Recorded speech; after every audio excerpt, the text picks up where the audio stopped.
Más que un simple hotel, en la primera mitad del siglo XX fue un icono de Barcelona. Su historia, marcada por la efervescencia de la Belle Époque, las convulsiones de la Guerra Civil y la transformación de la ciudad, lo convirtieron en un testimonio único de nuestro pasado. Sus paredes han visto pasar a reyes, artistas, políticos y ciudadanos anónimos, todos ellos dejando su huella en este emblemático edificio. Hablamos del Gran Hotel Colón de la Plaza Cataluña. Esta es su historia. Barcelona se encontraba en plena efervescencia ante la inminente Exposición Universal de 1888 y numerosos empresarios competían por atraer a los visitantes que llegarían a Barcelona. Artur Vilaseca, reconocido restaurador gracias a sus cafeterías, el 16 de mayo de 1888 abrió el primer café de la Plaza Cataluña en los antiguos jardines de Manuel Gibert i Sans.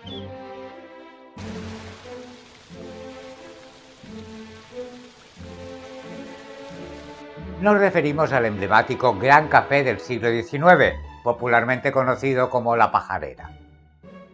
Por sus tertulias pasaron Santiago Ramón y Cajal, Amadeo Vives, Domènech i Muntaner y el Doctor Robert. Tuvo que cerrar el 22 de enero de 1895 de cara a la reforma del Gran Descampado que lo iba a convertir en una de las plazas más amplias de Europa. Vilaseca abrió otro establecimiento muy cerca, pero no tuvo éxito. Unió esfuerzos con el empresario americano Ramon Pou i Riu para establecer un nuevo y sofisticado establecimiento en la estratégica esquina de la Plaza Cataluña y el Passeig de Gràcia.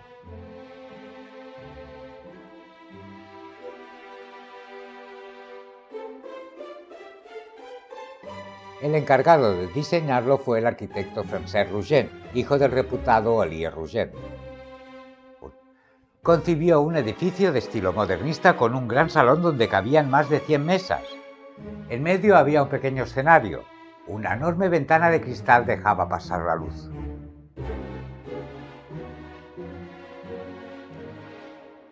Del techo colgaba una impresionante lámpara dorada, creando un ambiente muy especial.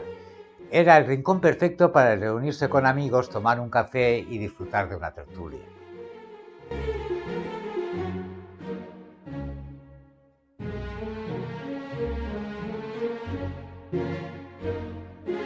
Tenía 3 entradas: por la Plaza Cataluña, por el Paseo de Gracia o por la esquina donde se encontraban estas dos calles. Tenía cafetería, restaurante y una academia de billar rodeada de gradas de madera. El Gran Café-Restaurante Colón abrió sus puertas el 26 de mayo de 1897, convirtiéndose rápidamente en un lugar de encuentro para la sociedad barcelonesa. En sus primeros años albergó 2 efímeras salas de cine, el cinematógrafo Georges de Meny y el Bioscoop. El Gran Hotel Colón surgió como una evolución natural del exitoso establecimiento original.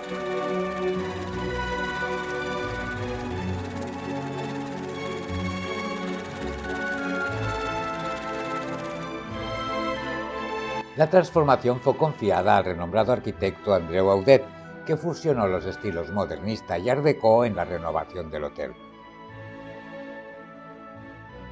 Audet derribó el primer piso para levantar 2 plantas.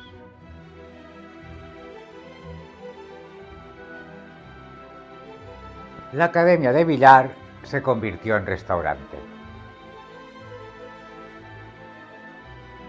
El nuevo hotel, inaugurado el 20 de octubre de 1902, contaba con 60 habitaciones, peluquería, salón de lectura y un servicio de carruajes para huéspedes.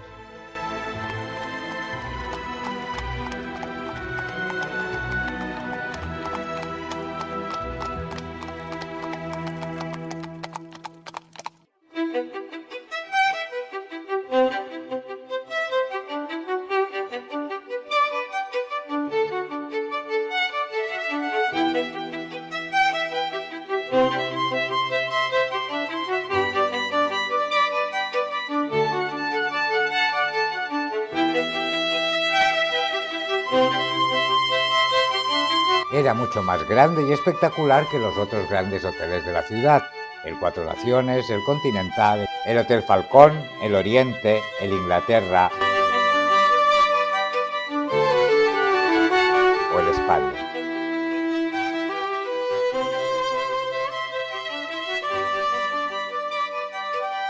Entre las obras de Audet podemos citar el Teatro Apolo y el Teatro Onofri, actualmente Condal, el Dancing Eden Concert en la calle Nou de la Rambla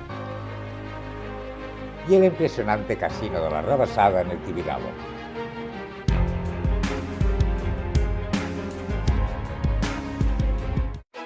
En 1916, Enric Sagnier y su hijo volvieron a reformar el hotel.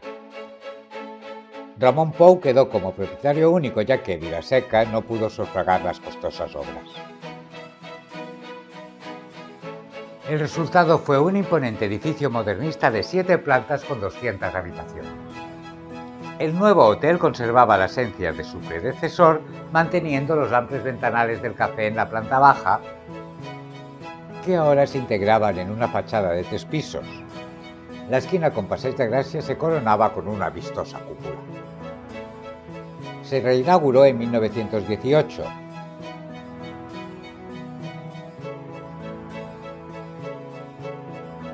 En su fachada llamaba la atención unas enormes letras con el nombre del hotel.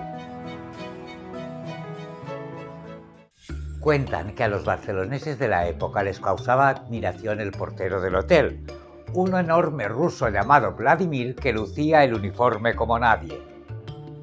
También era una institución Elisa, la florista. En 1924, un grupo de inversores, liderado por Lluís Plandiura y el restaurador Miquel Regàs, adquirió el hotel. Regàs asumió la dirección durante un año, coincidiendo con un hito histórico, la inauguración de la emisora EAJ1 Radio Barcelona, la primera emisora de radio registrada en España. EAJ1 de Emisiones Radio Barcelona. Se pusieron potentes altavoces en su terrado para que todos los transeúntes de la plaza pudiesen oír por primera vez en su vida la radio, instalada en la sala de baterías de la cúpula. Rossend Ribas fue nombrado director del hotel en 1929. Durante su gestión, el hotel se transformó en un punto de encuentro de la ciudad, donde se celebraban animadas tertulias en diversos espacios, como la terraza, la cafetería, el bar americano y un restaurante. La Brasserie era el punto de encuentro de la Peña de los Juegos, un grupo de intelectuales que incluía a Narcís Oller, Joan Maria Guasch, Eduard Toda, Joaquín Cabot y Josep María Sagarra. Años más tarde, alrededor de una mesa, Sebastià Guasch confraternizaba con artistas y escritores de la talla de Josep Vicenç Foix, Fernando Díaz Plaza, Salvador Dalí y, cuando visitaba la ciudad, el propio Federico García Lorca. Lluís Plandiura era un gran coleccionista de arte y vocal de la Junta de la Exposición Internacional. En torno a él se reunía en el hotel la Peña de los Artistas, a la que muchos llamaban la voz de su amo. Xavier Nogués, Frederic Mompou, Joan Borrell i Nicolau, Francesc Labarta y Josep Tunyac. El Hotel Colón era mucho más que un lugar de encuentro para artistas, también era un espacio donde se reunían empresarios y políticos de renombre, como Rómulo Bosch i Alsina, alcalde de la ciudad e impulsor del puerto de Barcelona. De cara a la exposición se abrió un bar americano con un barman de primera categoría y la Bodega Andaluza, un cabaret encargado al decorador y escenógrafo Oleguer Junyent. Su cuadro flamenco encantó a los visitantes extranjeros. Fue aquí donde las barcelonesas que pasaban por la puerta vieron por primera vez a mujeres extranjeras cruzando las piernas y fumando. El hotel acogió a personalidades de renombre internacional: el rey Cristian X de Dinamarca, el príncipe Kuniyoshi de Japón, el escritor Paul Morand, la actriz María Guerrero, Einstein, Winston Churchill, Manuel Azaña o el boxeador Paulino Urquizu.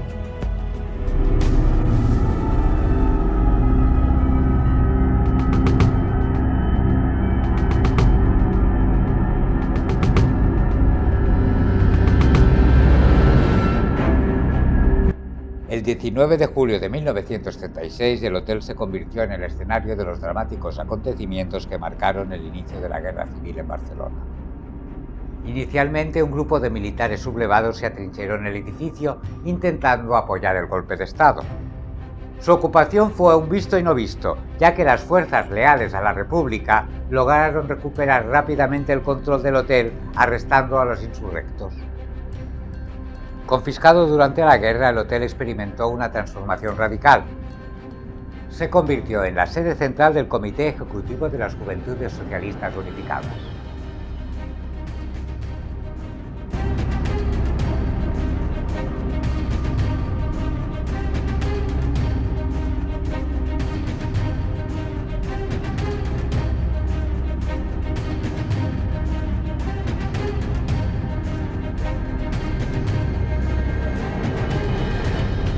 Además, sirvió como punto de control del PSUC.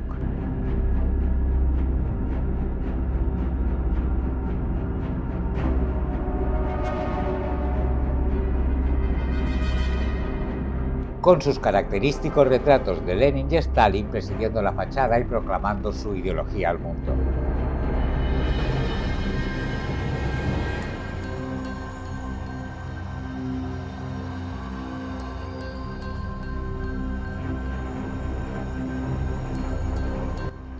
Las pancartas y símbolos revolucionarios fueron reemplazados por la parafernalia falangista tras el triunfo de Franco.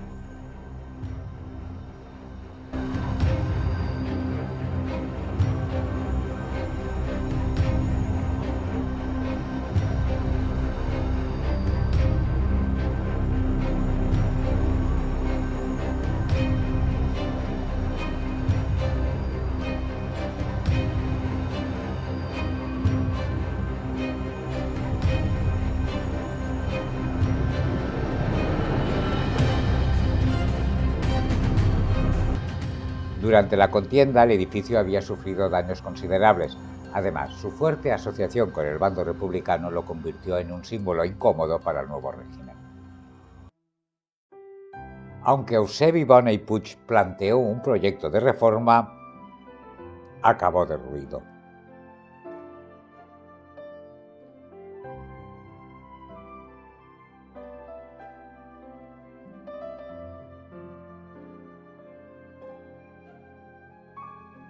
El solar permaneció vacío durante algunos años.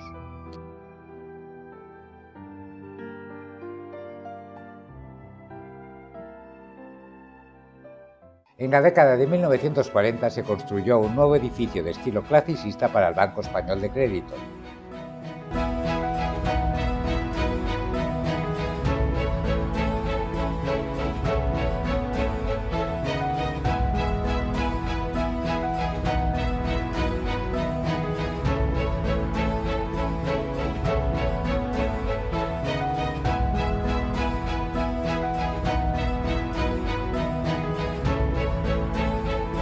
Que actualmente alberga la Apple Store.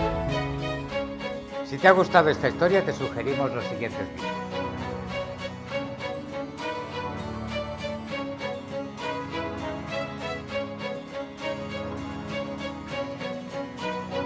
Si te gusta la historia, recuerda que tenemos un canal paralelo, Proyecto Memory. El Hotel Colón era El Hotel Colón era mucho más que un hotel. El Hotel Colón era más... Cuentan los barceloneses de la época... Cuentan que a los barceloneses de la época... Tengo que ver fotos. Pero es que no tiene que haber silla.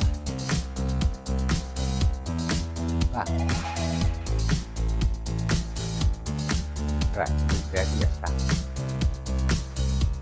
Barcelona se encontraba en plena efervescencia. Puedes contribuir al canal con una mínima aportación, uniéndote como miembro. Verás los vídeos antes que nadie. Suscríbete para que YouTube te recuerde cada viernes el estreno de un nuevo capítulo. También tenemos web y estamos presentes en Facebook, Instagram y TikTok.